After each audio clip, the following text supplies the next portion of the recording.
My 5 favorite Captain Picard scenes in Star Trek movies. Ranked. Jean-Luc Picard's greatness isn't measured by the number of orders he gives or enemies he defeats.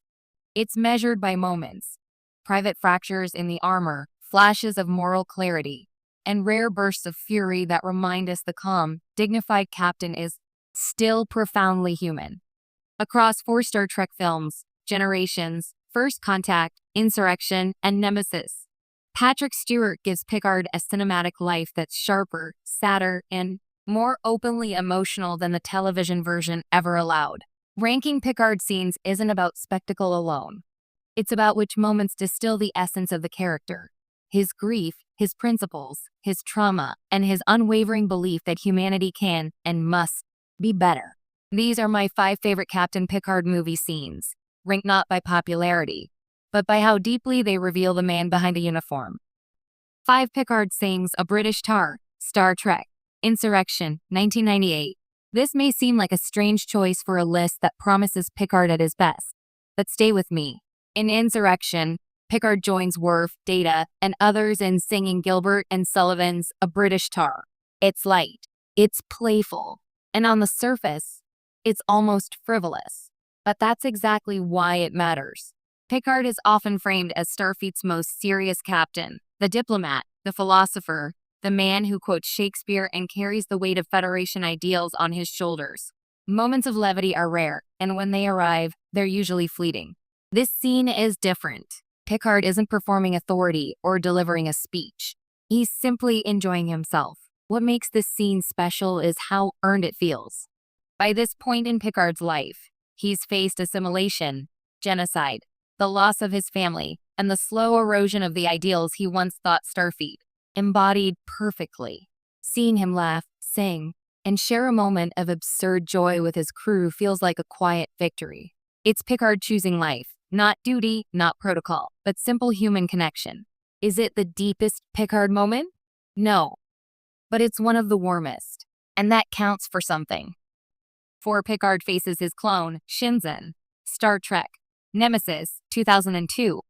Nemesis is a divisive film, but one idea at its core is undeniably compelling. What if Picard had been raised without privilege, guidance, or moral structure? Enter Shinzen, a Reman slave and Picard's genetic duplicate. The scenes between Picard and Shinzen are quietly unsettling. Picard isn't just confronting a villain, he's confronting a version of himself shaped by cruelty and neglect.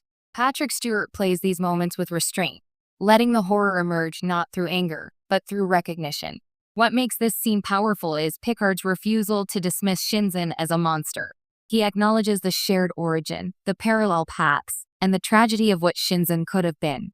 There's a subtle sense of guilt, as if Picard understands that his own success is partly a matter of circumstance. In one exchange, Picard offers Shinzen mercy, not out of weakness, but because he genuinely believes it's the only way to break the cycle of violence.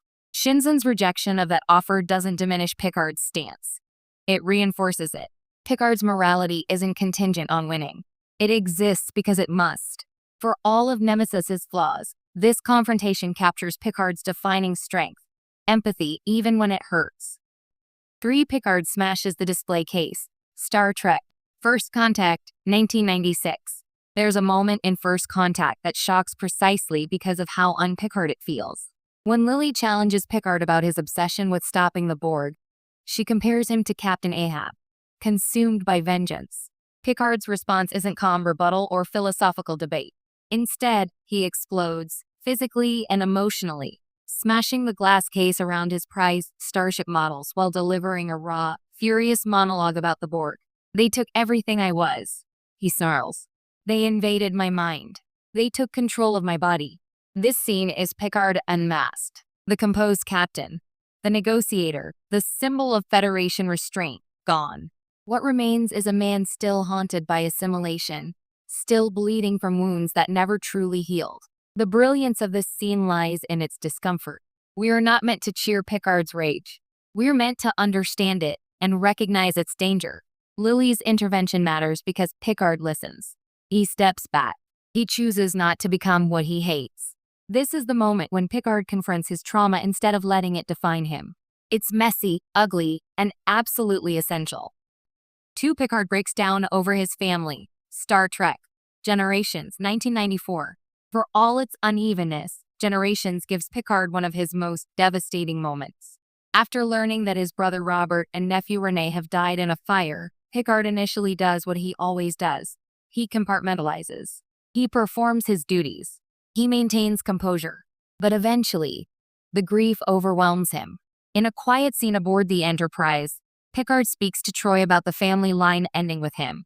His voice cracks, not in a dramatic outburst, but in a restrained, aching admission of loss and regret. He talks about never having children, about assuming there would always be time.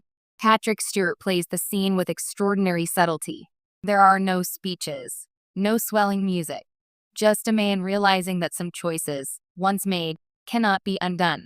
This moment recontextualizes Picard's entire life. His devotion to Starfleet, his distance from personal attachments, his reluctance to settle down, it all comes into focus as both noble and tragic. Picard didn't lose his family because he failed. He lost them because life doesn't wait for anyone.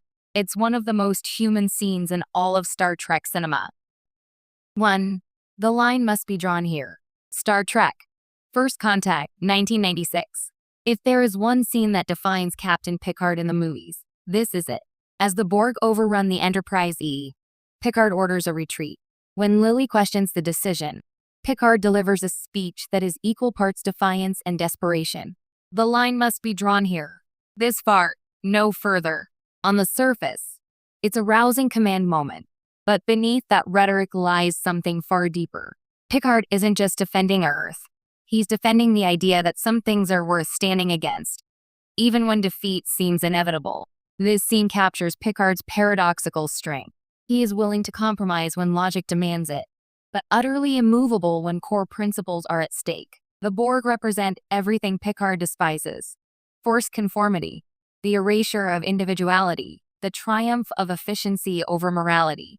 When Picard draws that line, he isn't just speaking as a Starfleet captain. He's speaking as someone who has survived dehumanization and refuses to let it define the future of humanity. Patrick Stewart's delivery is iconic because it's rooted in conviction, not volume. You believe Picard would die on that bridge rather than yield. And you believe he would be right to do so. That's Captain Picard at his absolute best. Why Picard's movie moments matter. What makes these scenes endure isn't nostalgia or spectacle. It's coherence. Across 4 films, Picard remains fundamentally himself, even as circumstances push him toward anger, grief, and doubt. He evolves without losing his core. Unlike many action-oriented sci-fi protagonists, Picard's most powerful moments aren't about physical dominance. They're about moral clarity, emotional honesty, and the courage to confront pain rather than bury it. The Star Trek movies sometimes struggled to balance blockbuster expectations with philosophical depth, but when they succeeded, when they trusted Picard to carry the story through character rather